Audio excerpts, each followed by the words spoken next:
plus de 40 ans, le professeur Louis Descamps, qui faisait beaucoup de chirurgie de la hanche, par exemple, disait à ses élèves, quand vous avez un problème de compréhension d'une ostéotomie pour faire tourner le fémur, eh bien vous prenez une carotte, vous faites l'ostéotomie et vous voyez comment ça tourne. Donc je pense que c'est un vœu qu'ont les chirurgiens depuis longtemps, de pouvoir préparer le travail sur des moules très proches du patient. Et aujourd'hui, la nouvelle technologie nous permet effectivement d'avoir des patients, non pas virtuels bien sûr, mais cette virtualisation du patient va être transformée en objet que l'on va pouvoir manipuler, regarder dans tous les sens,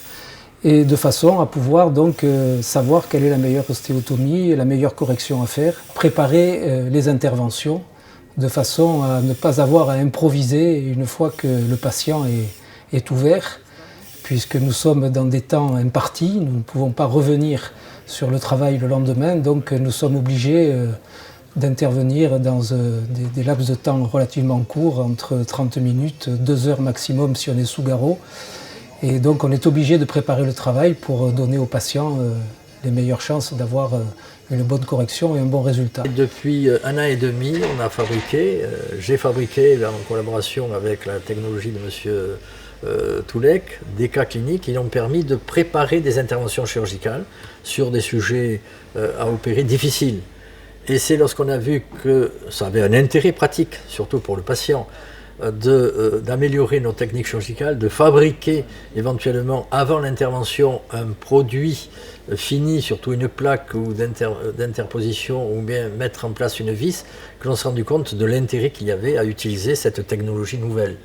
Voilà pourquoi, à partir de cette réflexion, on s'est dit pourquoi pas la diffuser pour la formation des chirurgiens confirmés, puis des chirurgiens en formation, pour leur montrer ce que l'on peut faire, ce que peut apporter l'impression 3D en pratique chirurgicale journalière. Il est certain qu'aujourd'hui, le métier de chirurgien allie à la fois une partie intellectuelle, qui est toute la réflexion que l'on doit mener sur un dossier de patient, et ensuite il y a une partie qui est une partie opératoire, une partie manuelle,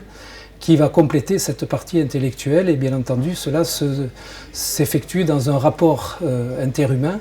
Et le problème aujourd'hui avec la technologie, cette fameuse intelligence artificielle dont on entend parler de plus en plus, fait qu'il y a de plus en plus d'interfaces entre le praticien et le patient. Alors il ne faudra pas tomber dans le piège des interfaces, et il va falloir utiliser ces interfaces comme outil pour améliorer effectivement la qualité des soins, de façon à avoir les meilleurs résultats. Et nous serons probablement confrontés dans le futur au problème de la médecine de masse, c'est-à-dire avoir de plus en plus de patients à traiter dans des temps impartis. Et ça, c'est un challenge qui existe déjà dans des pays comme la Chine ou comme l'Inde,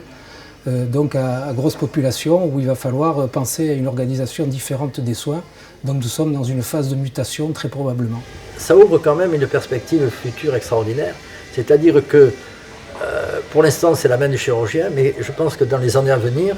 la production de ces maquettes permettront, dans l'utilisation de l'intelligence artificielle et surtout des robots,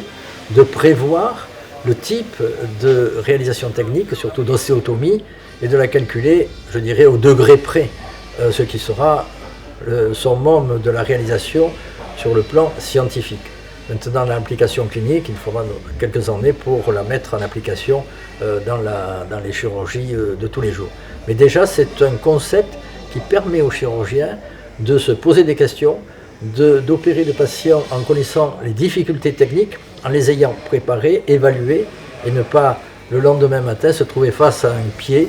difficile sans l'avoir préparé auparavant. Voilà donc l'objectif de cette impression 3D et de l'apport surtout de cette impression 3D.